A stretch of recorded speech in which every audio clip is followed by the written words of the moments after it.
Hello, and welcome to 502 Sessions. I'm Brian Kirby. My guest today is Nate Aronow and the Nate Aronow Nextet. A veteran of the Boston club circuit, Nate founded and led the horn funk band Landlords of Soul, for whom he wrote, arranged, and played keyboards. The Nate Aronow Nextet has been on the Boston music scene for about a decade, playing their own style of fusion, Latin, jazz, and funk. Nate's original music has done extremely well on Broadjam.com, where 10 of his compositions have made it in different categories to Broadjam's Top 10 charts. The Nate Aronow Nextet has played at such venues as Ryle's Jazz Club, Slade's Bar and Grill, the Shaw Center in Brockton, and at universities and colleges including MIT, Harvard, and Northeastern. The Nate Aronow Nextet.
502 Sessions, Brian Kirby. I'm here with Nate Aronow and the Nate Aronow Nextet.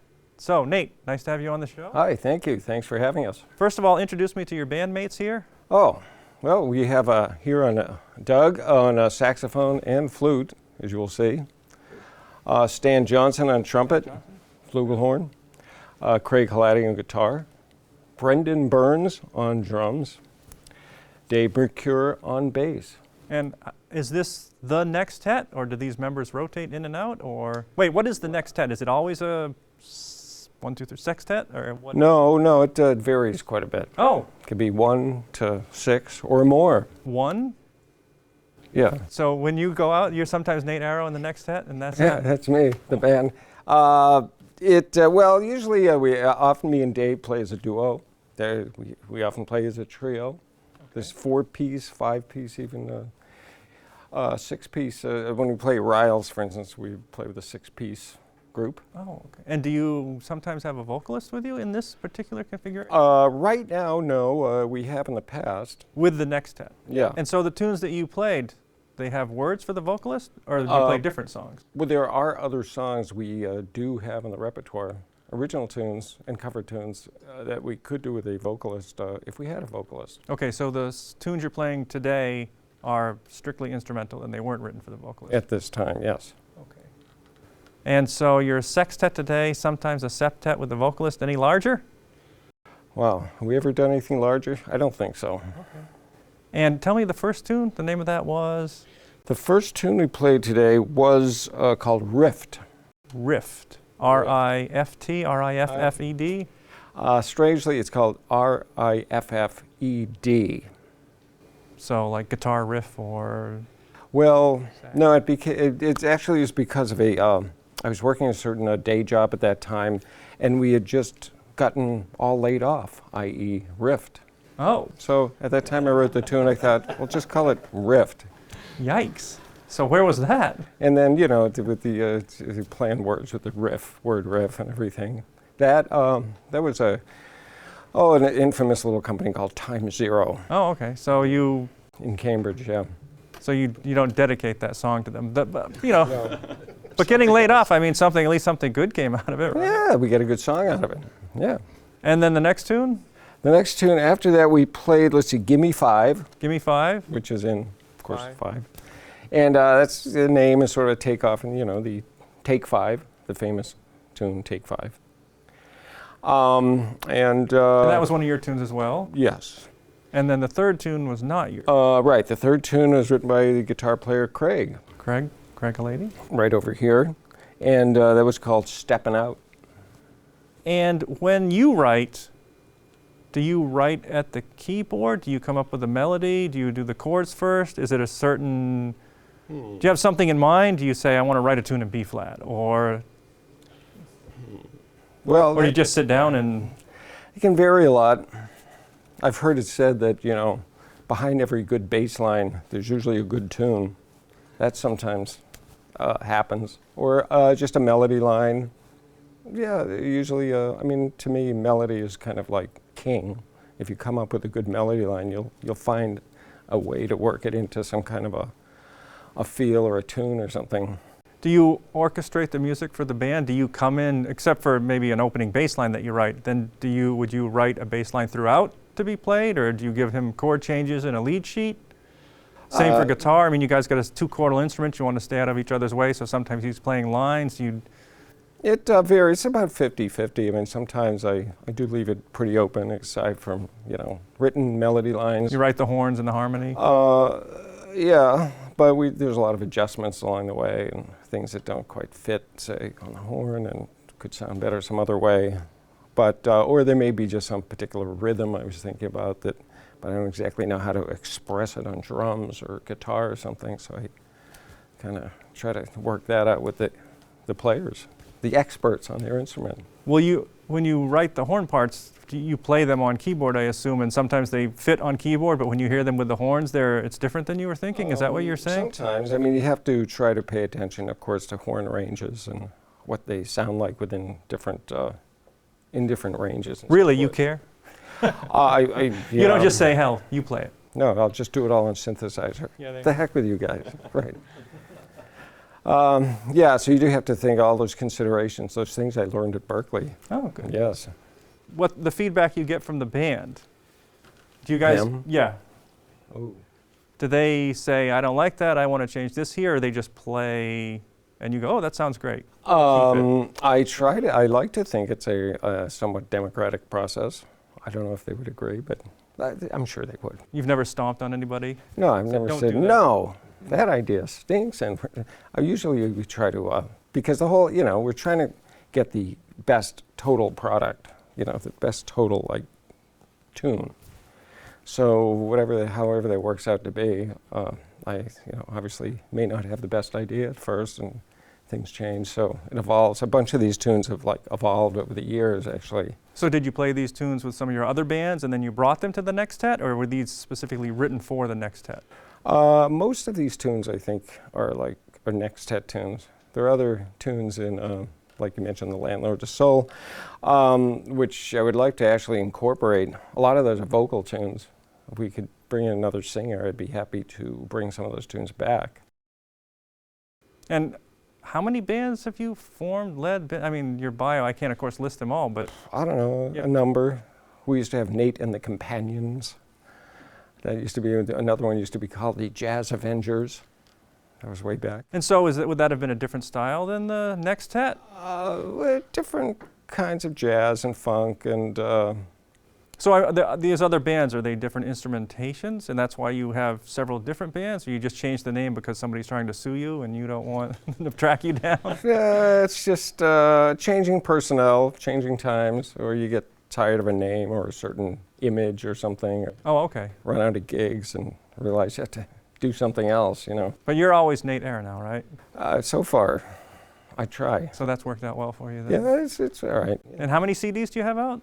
They're under different band names, but... Like, I don't know, 3 or 4 or 5 in that neighborhood, stretching back to, I don't know, the 1990s area.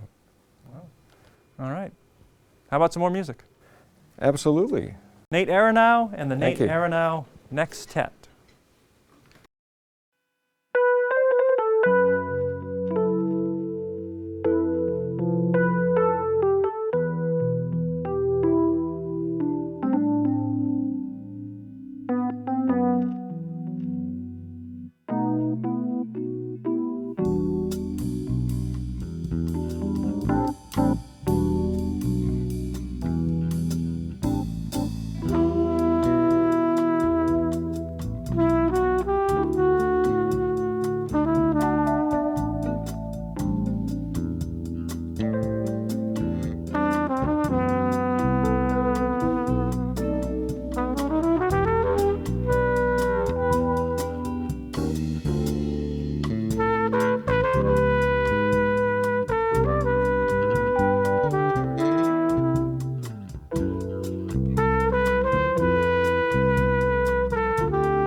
Brian Kirby, 502 Sessions, back with Nate Aronow of the Nate Aronow Nextet and other bands, but now it's the Nate Aronow Nextet. And actually, do you have other working bands now, or do you only use the Nextet?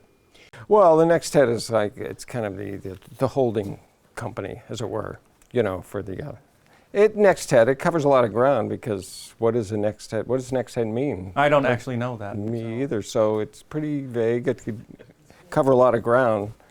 So it could cover bands and different size bands and different instrumentation. But I like the name. It kind of, you know, sounds jazzy, but it doesn't. You can't quite pin it down as to what exactly it means. All right. Who are some of your influences on piano? Ooh. Keyboards. I mean, from your bio, you mentioned the 60s. So. Well, it's the 60s. Well, 60s. So that gives us a long span of time for influences. Do you feel like you were influenced? Was there anybody that you particularly listened to? Well, I did and still listen to, of course, a lot of Bill Evans, the piano player. He's one of my favorites of all time. I always thought he had the perfect balance between, you know, melodicism. And he didn't play too many notes. He was sort of like the opposite, in my opinion, of, say, Oscar Peterson, who could dazzle you all over the keyboard. But Bill Evans is always kind of poetic. And a lot of people, Herbie Hancock, all the people are, you know, still around playing today, Chick Corea, and a lot of the great people. There's a ton of them out there. And aside from your playing, do you feel that also influences your writing, or your writing style is influenced by other people or genres? To some extent. I mean, the writing style, you know, a lot of those people they went through a lot of changes too. Right. Herbie and Chick Corea, they've all gone into different areas. And, but I like, you know, a lot of funk and R&B and progressive music of all sorts. So I like anything that's, you know, so that a lot of the pop music influences things, R&B, a lot of stuff from the 60s. So, you know, it's like the melting pot of music. And it's hard to kind of differentiate, you know, where do you draw the line between, you know, this is jazz and that's pop and this is R&B. To me, they kind of fade, you know, into each other a little bit. So have you written something that's specifically what you would call a pop tune, or any of your tunes you're saying you could do as a jazz tune or as an R&B tune? You could add some horns, you could add a singer, you could back off and do it as a piano trio tune, you could... It's hard to say. Well, see, pop tune, that implies that you'd like do it for like a popular audience, sell a lot of records, make some money maybe. And actually, I'm thinking of a style too, where the drums are a certain style and it's a certain volume all the time, and you have a certain restrictive beat. Yeah, I mean, what I should do is bring in some more hip hop. Oh, I think that would help cinch it, but we'll see. I mean, I think something that's cool is that taking a hip hop beat, but putting some more interesting music over it. You know what I mean? A lot of hip hop stuff, you know, it doesn't. If you put some interesting chords and melody and stuff over that, over the beat, changes and whatnot, then you could. It'd be cool. There's another tune I'm working on now that's like sort of an 11/8 and whatnot that I'd like to. It's in the pipeline. 11/8. Yeah, 11/8. Is what I figured I'd make the solo section in 12/8, so it'd be kind of easier to play. Yeah, so people don't have to struggle with that eighth note that keeps disappearing. Have you ever written with someone specifically in mind? Like, I'm going to write this tune. This is a great tune for Doug. I hear Doug on this tune. Wow. Or do you just say, no, I hear Nate Aronow on this tune, man. This is my tune. It's hard to say. Or your sidemen come and go. Oh, yeah. Well, I try to, you know, keep the same people in the band for the most part because it makes it tighter. I mean, the tightest bands are bands which have had, kept many of the same people for a long time. And look at people like Tower Power, you know, I mean, they got great for like 20 years. They had the same people playing these tunes, and they got very tight that way. It's a little tougher these days because of the state of the music business, and it's tough to keep bands together because the financial incentive is not quite what it used to be. So therefore, people end up doing a lot of different projects, and people are very busy, and so it's a little more difficult these days to kind of keep the same solid base of people, but I do what I can. Well, speaking of that, let's hear a solid next tune from the Nextet. All right, thank you. Nate We'll do Aronow it. and the Nate Aronow Nextet.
502 Sessions, my guest today has been the Nate Aronow Nextet, led by Nate Aronow. Thank you. Thank you very much for being here today. The band sounds great. Our pleasure. Introduce me once again through the members here. We have Dave Mercure on bass. Thank you. We have the aptly named Brendan Burns. Craig Halati on guitar. Stan Johnson on trumpet. And Doug Sondak on saxophone. And you forgot to mention Dedham's own. Dedham's own Craig Halati. Thank you very much, gentlemen. Thank you for being here. 502 Sessions, we're all about original music. So if you're a musician in a band or a solo or a duo or whatever size, we've had solo acts all the way up to an orchestra. So no group too large yet, and of course no group too small. So if you think you might be a good fit for a show, don't hesitate to contact me. You can reach me at 502sessions@gmail.com, and you can check out more shows at 502sessions.com. Thanks again, gentlemen. Thank you.